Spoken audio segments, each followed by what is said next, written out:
Pour moi, elles n'étaient pas encore prêtes à aller démarcher des marques, mais j'ai reçu certaines vidéos qui n'étaient même pas de l'UGC. En fait, ça sonne trop vente, tout simplement. C'est un travail comme un autre, ça te demande des efforts, ça te demande du travail et t'as pas le choix. Mais ça va faire toute la différence parce que tu vas être visible sur plusieurs plateformes. Tout ça, c'est des choses qui vont asseoir ta crédibilité par la suite. Et ouais, remise en question de est-ce que vraiment c'est un métier qui est fait pour moi et tout, mais c'est vraiment des trucs que tu vas pouvoir utiliser pour l'avenir. Et pourtant, c'est ça qui va vraiment faire la différence. L'attention aux détails joue une importance.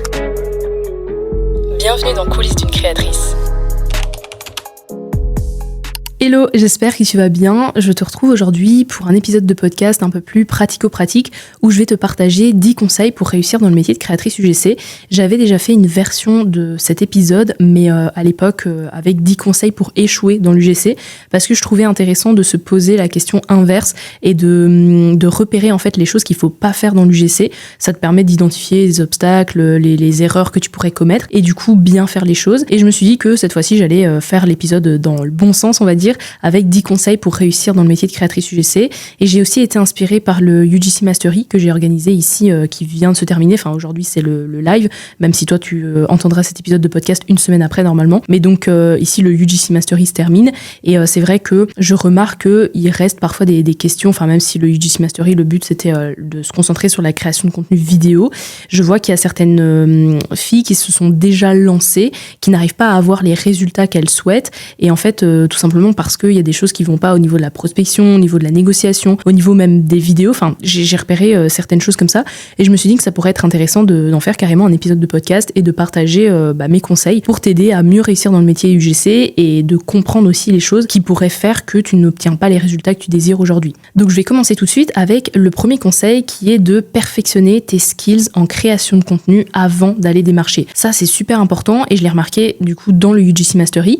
Donc le UGC Mastery, c'est un événement que j'avais organisé et à travers lequel en fait j'apprenais aux participantes à créer des vidéos UGC qui convertissent. Donc on voyait tout ce qui était script, tournage, montage et en fait souvent la plupart des filles, parce que après j'ai eu des messages et tout en privé en mode maintenant comment je peux faire pour démarcher et tout, mais je voyais que leurs vidéos elles étaient bien, elles sont sorties de leur zone de confort, vraiment il y avait des vidéos très très sympas durant le UGC Mastery, mais pour certaines c'était pas encore tout à fait optimal et pas encore, enfin pour moi elles étaient pas encore prêtes à aller démarcher des marques parce qu'il y avait certaines choses à perfectionner avant. Et en fait, ça c'est une erreur que je vois très souvent parmi les personnes qui veulent se lancer dans l'UGC, c'est que elles ne perfectionnent pas encore leurs skills en création de contenu et elles veulent vite aller démarcher, vite aller signer des contrats et vite récupérer de l'argent des collaborations.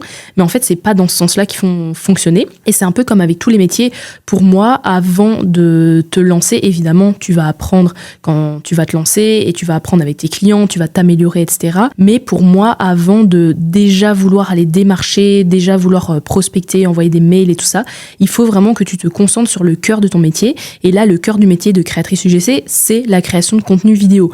Donc, j'ai vu par exemple parfois des vidéos du UGC Mastery, j'en ai reçu certaines. C'était vraiment, on va dire, épisodique, hein, c'était vraiment pas la majorité, mais j'ai reçu certaines vidéos qui n'étaient même pas de l'UGC. Et ces personnes-là m'envoyaient des messages privés pour me demander comment je peux faire maintenant pour aller démarcher des marques. Mais ça va pas en fait. Aujourd'hui, les marques, elles ont pas juste besoin de quelqu'un qui crée des vidéos. T'as vraiment besoin de comprendre et d'étudier la structure d'une vidéo qui performe. C'est quoi le direct response marketing? Comment on structure une bonne vidéo UGC? Comment on raconte un storytelling sans que ça fasse fake? Parce que parfois, ça peut ressortir dans des vidéos UGC ou alors tu vas faire des vidéos UGC qui ressemblent vraiment à toutes les autres sur le marché. Genre une vidéo UGC typique comme on voit tout le temps et qui pour moi il faut quand même faire un plus gros travail pour que ça marche, c'est j'ai découvert ce produit et depuis ma peau m'en remercie, je te donne les 3 arguments pour lesquels tu devrais acheter ce produit. Ce genre de vidéo, pour moi, en 2025, c'est plus trop ce que les marques, elles attendent et elles recherchent. En fait, ça sonne trop vente, tout simplement. Et ça, c'est quelque chose que tu dois absolument apprendre, que tu dois absolument étudier avant même d'aller démarcher. Aujourd'hui, t'as plein de concepts différents pour des vidéos UGC. Tu peux faire du storytelling, tu peux faire du vlog. Le vlog, je pense que ça va bien fonctionner d'ailleurs en 2025. Tu peux faire des concepts avant-après, tu peux faire des démonstrations, des tutoriels, mais je vois encore des personnes qui font par exemple des vidéos unboxing où en fait t'as rien à propos du produit, t'as aucune plus-value en fait par rapport au produit, aucun élément qui te donne l'envie d'acheter le produit. Et donc ça pour moi c'est essentiel avant de vouloir démarcher, parce que le problème c'est que si tu vas démarcher alors que tes vidéos elles sont pas encore top, tu risques de te tirer une balle dans le pied, parce que la prochaine fois que tes vidéos elles seront vraiment bien, que tu te seras amélioré, si tu redémarches démarches ces marques-là, t'as déjà un peu foiré ton premier coup, on va dire. Même si tu pourrais quand même décrocher une collaboration par la suite. Je sais qu'il y a des exceptions et tout, que ça peut arriver. Mais en gros, si t'as déjà démarché la marque alors que, à l'époque, t'étais pas du tout bien lancé et que tes vidéos, c'était même pas des contenus UGC, c'est un peu dommage parce que tu rates une potentielle opportunité que t'aurais pu avoir par la suite si t'avais juste attendu un petit peu. Donc, pour moi, il faut vraiment perfectionner ses skills en création vidéo. Ensuite, le deuxième conseil, c'est de trouver ton propre style en expérimentant. Trouver ton propre style en expérimentant, ce que je veux dire par là, c'est que je vois plein de gens qui voient que certaines choses fonctionnent pour certaines créatrices et du coup elles ont envie de faire exactement la même chose. Je prends l'exemple classique que je vois très souvent en ce moment, c'est l'UGC Premium.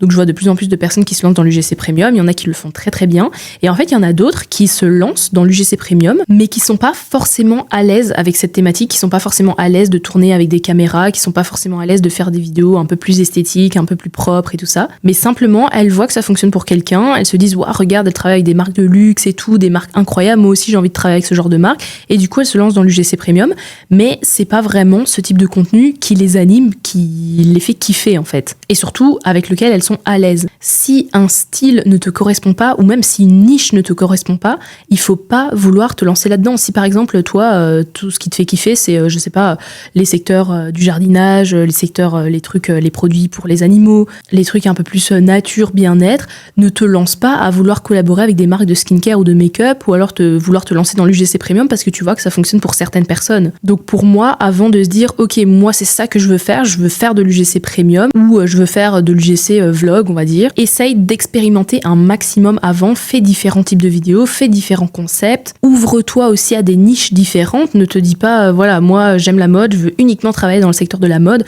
Non, je suis certaine qu'il y a d'autres choses que tu apprécies, il y a d'autres choses que tu pourrais très bien mettre en avant. Ne te ferme pas des portes, mais ne va pas non plus dans une direction directement parce que tu dis que ça fonctionne pour certaines personnes et que ça va fonctionner aussi pour toi.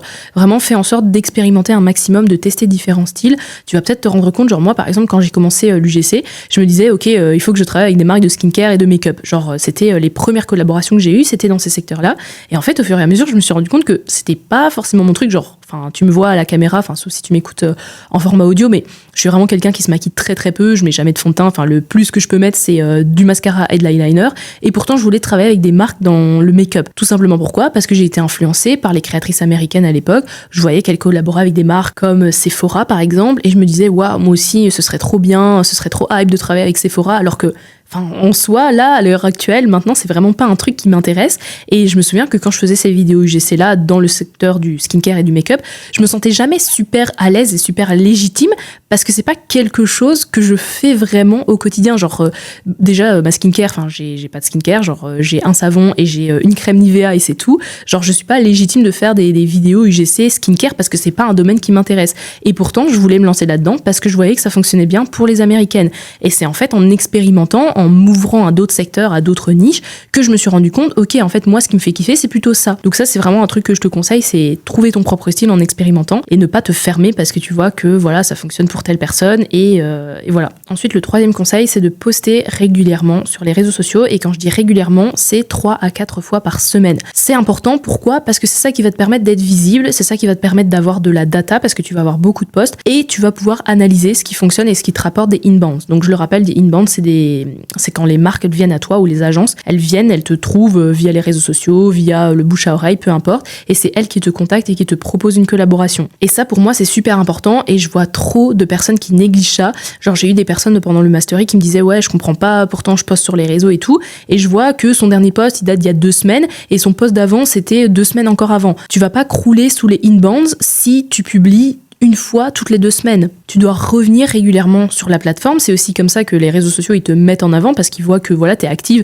Donc c'est entre guillemets une récompense de la part de l'algorithme, ou je sais pas trop comment ça fonctionne, mais en gros, si tu publies régulièrement et que Insta voit que tu publies 3-4 fois par semaine, toutes les semaines, il va mettre tes posts en avant et tu vas être plus visible. Et donc potentiellement avoir des inbounds. Mais c'est ça le problème des gens, de la plupart des personnes qui veulent se lancer là-dedans, elles se disent que comme l'UGC, c'est un métier qui est accessible, que voilà, t'as pas besoin de matos gratos, incroyable, que t'as pas besoin de faire des études de fou et tout, que ça va être facile et que parce que tu postes de temps en temps sur les réseaux, tu vas crouler sur les propositions. C'est un travail comme un autre, ça te demande des efforts, ça te demande du travail et t'as pas le choix. Si tu veux être visible, si tu veux être vu et reconnu, tu vas devoir faire le taf et tu vas devoir poster régulièrement sur les réseaux. Donc moi, je trouve que 3 à 4 fois par semaine, c'est assez raisonnable, surtout si tu arrives à trouver une organisation, un calendrier éditorial et faire en sorte de pas que ça te prenne non plus trop de temps et pouvoir aussi cross-poster certaines choses sur Instagram, mais aussi sur LinkedIn et sur TikTok. Genre moi, par exemple, quand je fais des posts sur Instagram, souvent quand c'est des textes un peu plus travaillés ou je vais faire une légende plus travaillée, je vais pouvoir le cross-poster aussi sur LinkedIn. Simplement, je vais changer le visuel et je vais mettre une photo. Ce genre de trucs, c'est des trucs qui vont te permettre de gagner du temps, mais ça va faire toute la différence parce que tu vas être visible sur plusieurs plateformes. Donc ça, super important. Tu peux pas t'attendre à gagner 4 000 ou 5 000 euros par mois avec l'UGC si tu fais pas les efforts nécessaires qu'il faut derrière. Pour te donner un autre exemple, Marine, qui est une élève de ma formation et qui est mentor aussi dans ma formation UGC School aujourd'hui, elle, dès le début, je me souviens, elle a posté vraiment beaucoup sur Instagram, quasiment tous les jours, je pense. Je sais pas si elle postait le week-end aussi, mais bref, elle postait vraiment beaucoup. Et c'est comme ça qu'elle a commencé à avoir des inbounds et qu'elle en a toujours à l'heure actuelle et que chaque semaine, elle a dans sa boîte mail une proposition, enfin au moins une proposition, si pas plus évidemment, de marques qui veulent collaborer avec elle. Parfois, évidemment, tu vas devoir faire le tri, il y a des propositions qui sont pas ouf, mais pour te dire que elle a fait le travail et c'est en faisant le travail que tu auras des résultats. Donc oui, ça peut paraître beaucoup, tu dis ouais, mais poster 3, 4, 5 fois par semaine, c'est quand même énorme, ça m'a demandé beaucoup de temps et tout, mais le truc c'est qu'on n'a rien sans rien. Ensuite, le 4e conseil, c'est de ne pas se surpricer, mais de pas non plus accepter des propositions dérisoires. Donc il faut savoir faire quand même être au juste milieu. Donc ne pas facturer trop cher, surtout quand tu débutes. Genre je vois des créatrices qui facturent 200, 250 euros la vidéo, alors que la vidéo, enfin je suis désolée, quand je vois le portfolio, c'est pas légitime de facturer 200, 250 euros. Oui, il y a du travail, etc. Mais le type de vidéo que je vois dans le portfolio, c'est pas des vidéos qui vont permettre des conversions. Donc ça, il faut vraiment faire attention de pas vouloir tirer, je pense que j'en avais déjà parlé dans un autre épisode de podcast, de pas vouloir tirer un max de thunes de tes premières collaborations.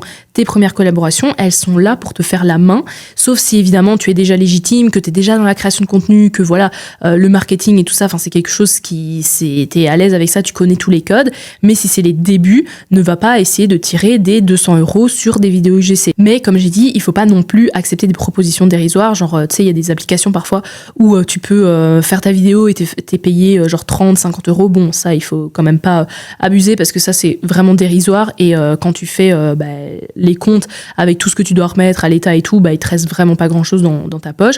Donc même si tu fais pas encore des vidéos qui sont extraordinaires, ça mérite quand même plus que 30, 50 euros, donc fais attention à ça. Mais en fait, il y a vraiment les deux extrêmes dans les créatrices qui débutent. Il y en a qui vont vraiment se surpricer et qui vont mettre des prix de fou, et t'en as d'autres qui vont brader leur prix parce qu'elles se disent qu'elles veulent pas passer à côté de la collab. Faut vraiment essayer de trouver un juste milieu. Moi, je conseille toujours au début, quand tu débutes une vidéo UGC, 100, 120 euros, pour moi, c'est raisonnable, surtout si tu débutes vraiment. Enfin, le but, c'est pas de directement, dès le premier mois, faire 500 ou 1000 euros de collaboration et de contrat. Le but, c'est vraiment asseoir ta crédibilité, pouvoir récolter aussi de la preuve sociale. Donc, le fait d'avoir des collaborations, ça va te permettre d'avoir des témoignages, des études de cas, enfin, tout ça, c'est des choses qui vont asseoir ta crédibilité par la suite, que tu vas pouvoir mettre dans ton portfolio, et ensuite, par la suite, tu pourras négocier des prix plus hauts. Mais il faut pas vouloir aller trop vite, en fait. Et d'ailleurs, j'en viens au 5e conseil, qui est assez lié, du coup, c'est que il faut mettre beaucoup d'énergie dans la récolte d'études de cas. Ça, c'est vraiment un conseil que je te donne. Fais en sorte d'en récolter le plus possible. C'est ça qui va te permettre d'asseoir ta crédibilité et ta légitimité. Donc, des études de cas, ce que j'entends par là, ça va être des témoignages clients. Donc, oui, c'est bien d'avoir des témoignages écrits. Par exemple, tu fais une collab avec une marque, d'avoir son témoignage par mail et tu vas pouvoir faire un screenshot, le mettre dans ton portfolio. C'est bien. Mais ce qui est encore mieux, c'est d'avoir des chiffres. Donc, pour ça, ce que tu peux même faire à la limite, parce que je sais qu'il y a certaines créatrices qui parfois, elles sont un peu mal à l'aise de demander les chiffres après la collab et tout. À la limite, t'ajoutes une mention dans ton contrat où tu demandes d'avoir certains chiffres à la fin de la collaboration et la marque, elle va signer ça. Donc, elle sera obligée de te les donner. Avoir aussi les chiffres qu'elle est OK de te donner, parce que je sais que parfois, il y a des marques qui sont pas très à l'aise de donner les chiffres sur la conversion ou le chiffre d'affaires qu'elles ont généré, mais avoir des chiffres quand même qui pourraient être intéressants pour toi mettre dans ton portfolio et montrer, regarde, mes vidéos quand même, elles ont un bon stop scroll par exemple, elles ont un bon taux de rétention, les gens ils restent au moins pendant la moitié de la vidéo, enfin tout des stats comme ça qui vont te permettre de montrer que tes vidéos en fait elles font le taf, genre que s'il y a une marque qui veut collaborer avec toi, tu as déjà permis à d'autres marques d'obtenir ce genre de résultat, t'es capable de le refaire à nouveau et ça met beaucoup plus à l'aise. Enfin, mets-toi à la place d'une marque qui voilà, elle a créé son produit, elle kiffe son produit, enfin son produit c'est toute sa vie parce que derrière la marque il y a une fondatrice ou un fondateur, faut vraiment pas oublier ça. Son produit c'est un peu son bébé, c'est son chouchou et tout. Là elle doit faire confiance à une créatrice pour faire la promotion de son produit et elle va payer cette créatrice. Forcément ça va la mettre plus en confiance d'avoir des stats et de voir que la créatrice en question, avec laquelle elle peut potentiellement bosser, a déjà permis à d'autres marques similaires ou dans les mêmes secteurs d'avoir des résultats cohérents et crédibles. Et en fait, ça va lui permettre de se projeter. Donc vraiment, fais ce travail de récolte d'études de cas, quitte à même accepter certains giftings au début, mais en échange, tu demandes, voilà, moi je veux un témoignage ou je veux tel chiffre pour pouvoir mettre dans mon portfolio. Tu trouves vraiment des manières pour avoir toute cette documentation et pouvoir l'insérer dans ton portfolio. Ensuite, mon 6e conseil, c'est de rester ouverte aux critiques constructives. Alors, ça, c'est un truc que j'ai remarqué aussi dans le UGC Mastery, c'est qu'il faut que tu comprennes qu'en fait, quand on te fait une remarque sur ta vidéo, qu'on te donne un feedback, c'est pas toi en tant que personne qu'on juge, c'est simplement ta vidéo, c'est simplement ton travail, voilà, on te donne un feedback pour pouvoir l'améliorer, etc. Mais en fait, j'ai vu que, parce que ici dans le UGC Mastery, du coup, j'avais intégré le feedback des marques, donc les marques pouvaient donner leur feedback aux vidéos des participantes, et en fait, malheureusement, il y a certaines personnes qui l'ont pris un peu genre mal, et qui se sont dit, ouais, mais je suis trop nulle, mes vidéos, elles sont pas bien, et qui ont remis en doute, en fait, toutes leurs compétences, tout ce qu'elles ont appris, et tout leur travail, finalement. Et ouais, remise en question de, est-ce que vraiment c'est un métier qui est fait pour moi et tout. Bon, déjà, les participants du UGC Mastery, il y en avait pour beaucoup où c'était leur première vidéo, donc je leur ai dit qu'il fallait être indulgente avec elle-même, puisque voilà, ta première vidéo, clairement, enfin c'est pas celle-là qui va être la meilleure, qu'on se le dise, c'est quand même un vrai métier de créer du contenu et tu peux pas être expert comme ça en une vidéo, c'est pas suffisant pour vraiment te faire la main et pour exceller là-dedans. Donc déjà, première chose, elles étaient pas super indulgentes avec elles-mêmes, mais surtout, on ne juge pas qui tu es en tant que personne, c'est vraiment ta vidéo, c'est ce que tu as remis comme travail, voilà, on te donne des pistes d'amélioration, mais c'est des pistes d'amélioration qui peuvent t'aider pour plus tard, il faut pas les prendre comme un jugement, mais plutôt comme des critiques constructives et des remarques que tu vas pouvoir réutiliser sur tes prochaines vidéos. Genre si par exemple on te dit, la vidéo elle est bien, mais c'est vrai que ça manque de dynamisme, il manque des plans, ça devrait être plus varié, etc. Prends-le comme quelque chose de constructif et quelque chose que tu vas pouvoir reproduire et répliquer sur des prochaines vidéos. Tu sais que la prochaine fois que tu fais une vidéo UGC, l'idéal c'est d'ajouter un maximum de plans, d'avoir des rushs différents, d'avoir des plans parfois qui vont être pris de côté, puis après des plans qui vont être pris d'en haut, enfin que sais-je, mais c'est vraiment des trucs que tu vas pouvoir utiliser pour l'avenir. Ensuite, le conseil numéro 7, c'est d'étudier la structure d'une vidéo UGC.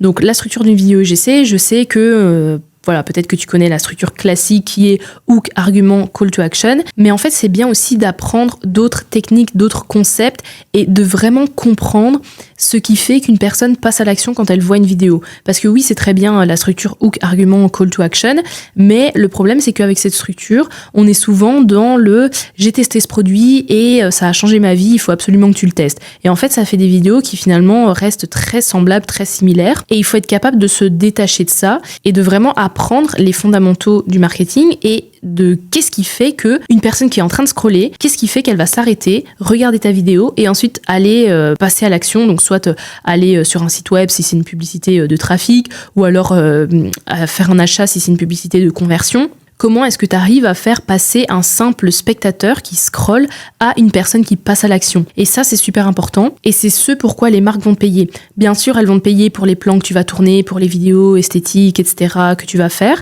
Mais il n'y a pas que l'effet waouh qui est important. Il y a aussi les résultats que va générer ta vidéo. Et c'est pour ça que je te dis d'étudier la structure d'une vidéo UGC, mais vraiment au-delà de ça, le marketing de manière générale et aussi pouvoir tester d'autres concepts, analyser les concepts qui fonctionnent et pourquoi ça a fonctionné et comment est-ce que toi tu peux répliquer ça dans une prochaine vidéo. Parce que malheureusement, je pense qu'en 2025, les vidéos 3 raisons d'acheter ce produit, pour moi, c'est plus ça. Enfin, les gens, ils en ont un peu marre de voir tout le temps la même chose. Et il faut aussi vraiment s'adapter au comportement des consommateurs. Et être créatrice UGC, c'est aussi s'adapter au comportement des consommateurs qui évoluent. Parce que les gens ne consomment pas de la même manière sur 10 ans, par exemple. D'année en année, ça peut changer. Et toi, il faut vraiment que tu restes au fait de tout ça. Donc, c'est pour ça que j'insiste toujours sur se former, se faire accompagner, suivre des masterclass, lire des livres sur le sujet, écouter des podcasts. Mais vraiment, toujours rester au fait de ce qui fonctionne dans ton sujet. Ensuite, le conseil numéro 8, c'est de partir du principe que la plupart des marques savent ce que c'est l'UGC. Je vois encore plein de portfolios dans lesquels t'as la fameuse phrase « c'est quoi l'UGC ?» ou « qu'est-ce que l'UGC peut apporter à votre marque ?» ou 95% des consommateurs avouent qu'ils regardent une vidéo UGC avant de passer à l'achat. Tous ces trucs-là, tu peux jarter de ton portfolio. Fais en sorte, pars du principe que toutes les marques savent ce que c'est aujourd'hui de l'UGC, même si je sais, il y en a certaines qui ne savent pas encore. Je l'ai fait découvrir à certaines marques pendant la première édition du UGC Mastery, et même celle-ci, il y avait une marque qui avait jamais fait du UGC qui découvrait un petit peu ça pendant cette édition. Donc oui, il y a certaines marques qui ne savent pas forcément ce que c'est le terme UGC, mais elles savent ce que c'est des vidéos, elles savent ce que c'est de la création de contenu. Pour moi, ce que tu vas proposer à la marque, au-delà d'être juste de l'UGC, comme on dit toujours, c'est de la création de contenu, c'est des vidéos, c'est du contenu que la marque va pouvoir utiliser sur ses réseaux. Et il n'y a pas besoin de commencer à étaler toute la définition de l'UGC dans ton portfolio. Pour moi, ça, c'est plus du tout nécessaire, donc ça, c'est un truc que tu peux bazarder et remplacer par des études de cas, comme je t'ai dit plus haut. Concentre-toi vraiment sur les études de cas, sur les témoignages, sur les chiffres clés que tu peux obtenir de tes collaborations. Mais tout ce qui est définition, tout ça, on n'a pas besoin. Ensuite, le conseil numéro 9, c'est de construire un portfolio avec des exemples variés pour que la marque puisse se projeter. Encore une fois, ça c'est un truc que je vois souvent, des portfolios où il y a genre 3 vidéos, ou alors il y a 6 vidéos. C'est pas suffisant. La marque doit pouvoir se projeter avec toi. Et c'est pas en 3 vidéos qu'elle va savoir, ok, ouais, cette créatrice-là, elle est polyvalente, elle a l'air de bien s'en sortir et tout. Non, elle a besoin de voir plusieurs exemples. Et surtout, le fait d'avoir plusieurs exemples, parce qu'elle va pas forcément tous les regarder. Si tu mets 12 vidéos, je pense pas qu'elle va regarder les 12 vidéos. Même les agences, pareil, j'ai déjà parlé avec des fondateurs d'agences, ils regardent pas les 12 vidéos. Mais en fait, tu vas avoir des vidéos qui sont structurées, tu vas pouvoir les ranger dans ton portfolio. Par exemple, mettre, voilà, ça c'est la thématique skincare, ça c'est la thématique mobilier, ça c'est la thématique tech. Et alors mettre en dessous si c'est une ad, si c'est une vidéo organique, si c'est toi qui as fait le script, le montage et tout. Et en fait, la marque, elle va choisir en fonction de ce qu'elle a envie de voir, en fonction des compétences qu'elle a envie de voir à propos de toi. Et du coup, ça va lui permettre de vraiment se projeter beaucoup plus facilement que si t'as que 3 exemples. Donc, je dis pas que tu dois avoir un portfolio à rallonge avec 30 vidéos dedans, mais en avoir, pour moi, 9, 12, c'est un minimum pour que la marque vraiment puisse avoir un panel de contenu à travers lequel elle va pouvoir se projeter avec toi. Et surtout, très important, fais en sorte d'avoir des vidéos d'exemple dans les niches que tu démarches. Imaginons que tu vas démarcher une niche pour les animaux, genre tu veux faire une collab avec ton chien pour des croquettes. Si t'as pas de vidéo avec ton chien dans ton portfolio, ça n'a aucun sens d'aller démarcher ce genre de marque.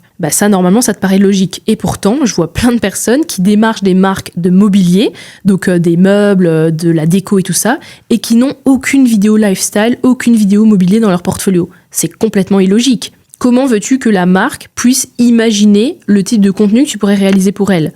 Donc oui, il faut démarcher et travailler avec des secteurs avec lesquels tu as un attrait pour le produit, avec lesquels tu as une affinité, mais il faut pas juste démarcher parce que tu veux avoir le produit gratuitement. Je sais pas si tu vois ce que je veux dire. En gros, je sais qu'il y a des filles, même des mecs, bref, des créatrices. Je dis toujours créatrices parce que c'est vrai qu'on est plus de créatrices UGC que de créateurs, mais bon, bref. Je sais qu'il y a des créatrices qui, parfois, vont démarcher des marques de mobilier parce qu'elles se disent, là, je fais mon déménagement, j'ai besoin de nouveaux meubles, voilà. Et du coup, elles veulent des meubles gratuits. Mais tu dois pas juste penser à toi, tu dois penser à la marque. Si t'as pas de vidéo UGC autour de mobilier, autour de décoration, comment veux-tu qu'elle puisse imaginer une collaboration avec toi ? Oui, si t'as des vidéos peut-être un peu dans le style ou des trucs qui pourraient s'y prêter dans ton portfolio, un peu dans une thématique similaire, ok. Mais si t'as vraiment rien et que t'as que des vidéos skincare ou que des vidéos mode, comment veux-tu que la marque puisse se projeter avec toi sur du mobilier ? Ce que je veux dire, c'est qu'il faut pas juste penser à toi dans la collaboration, il faut pas juste penser aux produits que tu pourrais recevoir et à l'argent que tu pourras avoir. Il faut vraiment aussi te mettre à la place de la marque et pouvoir se dire, ok, moi si j'étais une marque, est-ce que j'aurais envie de bosser avec moi ? Et alors, dernier conseil, et je trouve que c'est super important, et pour moi c'est un truc qui fait toute la différence, c'est un truc que j'ai remarqué, que ce soit dans mes événements gratuits de l'an dernier et ici au UGC Mastery, c'est de faire attention aux détails.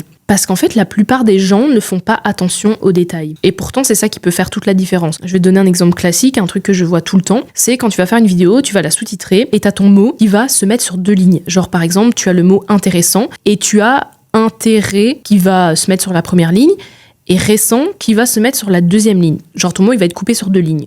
ça, pour moi, c'est un détail, mais un détail super important. Tu peux pas remettre une vidéo avec un mot qui est coupé sur 2 lignes. Pour moi, c'est évident et je pense que j'ai jamais remis de vidéo comme ça parce que je suis un peu maniaque sur les bords et c'est vrai que ce genre de truc, voilà. Même quand je fais des reels ou je partage des reels et tout, enfin, je fais toujours attention à la moindre faute d'orthographe. Enfin, c'est un truc que, voilà, c'est très important pour moi. Donc, je pense que de par ce trait de caractère que j'ai, c'est peut-être plus facile pour moi. Mais si c'est pas quelque chose qui est inné chez toi, enfin, si l'attention au détail, c'est pas quelque chose de simple pour toi, essaye de fournir un travail supplémentaire là-dessus parce que y a des trucs, ouais, tu peux pas faire en fait. Genre, même laisser des fautes d'orthographe dans tes sous-titres ou alors un mot qui s'est écrit différemment que comme on le prononce. Enfin, par exemple, tu vas parler de la couleur verte, mais en fait, dans ton texte, CapCut, il a mis vert, mais vert comme le verre à boire, tu vois, avec 2 R, E.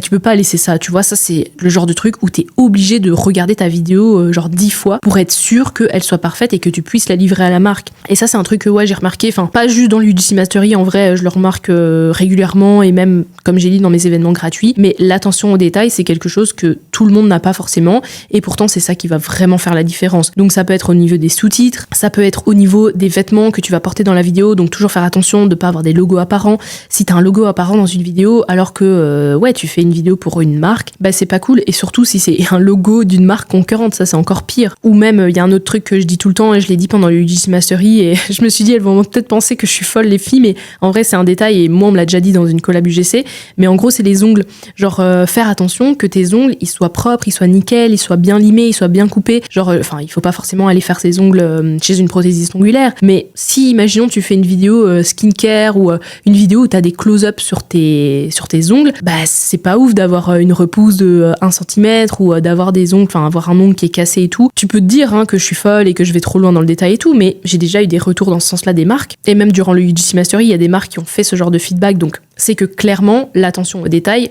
joue une importance. Enfin bref, vraiment j'insiste sur ce truc de faire attention aux détails. Après c'est un conseil, t'es pas obligé de le suivre évidemment, mais tu vas voir que ça fait quand même la différence et que ça joue auprès des marques et que ouais il y a certains détails que les marques elles vont même te faire une remarque si tu l'as bien fait évidemment, elles vont te faire en tout cas merci, c'est la première fois qu'on a une créatrice qui nous fait ça. Genre par exemple un détail auquel je pense, c'est moi quand j'envoie mes vidéos, je renomme toujours mes rushs. Genre je renomme toujours mes rushs dans l'ordre. Si imaginons c'est pas moi qui dois faire le montage, je renomme toujours mes rushs pour faciliter le travail à la marque ou à la personne avec qui je vais travailler. Par exemple Kate qui va faire mes vidéos de montage, je vais toujours renommer mes rushs parce que je trouve que c'est un truc qui est facile pour moi et la personne ça va lui faire gagner énormément de temps. Moi je les connais mes rushs, je sais exactement à telle vidéo ce que je dis à ce moment-là, je sais que dans cette vidéo là, cette séquence elle va apparaître après celle-là. Enfin moi ça me prend 5 minutes de renommer mes rushs, mais pourtant la personne ça va lui faire gagner 15, 20, peut-être même 30 minutes et c'est une attention qui va lui plaire et c'est une attention qui va faire qu'elle va être contente de bosser avec toi. Donc vraiment les détails ça peut être sur plein de trucs différents, mais essaye de toujours faire attention et faire en sorte de faciliter le parcours client, mais aussi de faire attention aux détails dans tes vidéos. Voilà, c'est la fin de cet épisode. J'espère qu'il t'a plu, j'espère que les conseils t'ont intéressé et que t'as pris des notes et que évidemment et surtout tu vas passer à l'action et vraiment les appliquer parce qu'il suffit pas d'écouter, il faut vraiment passer à l'action. Donc voilà, j'espère que ça t'a plu comme d'habitude. N'hésite pas à partager dans ta story l'épisode, je passerai sur ton compte et puis on se dit à la semaine prochaine pour une nouvelle thématique.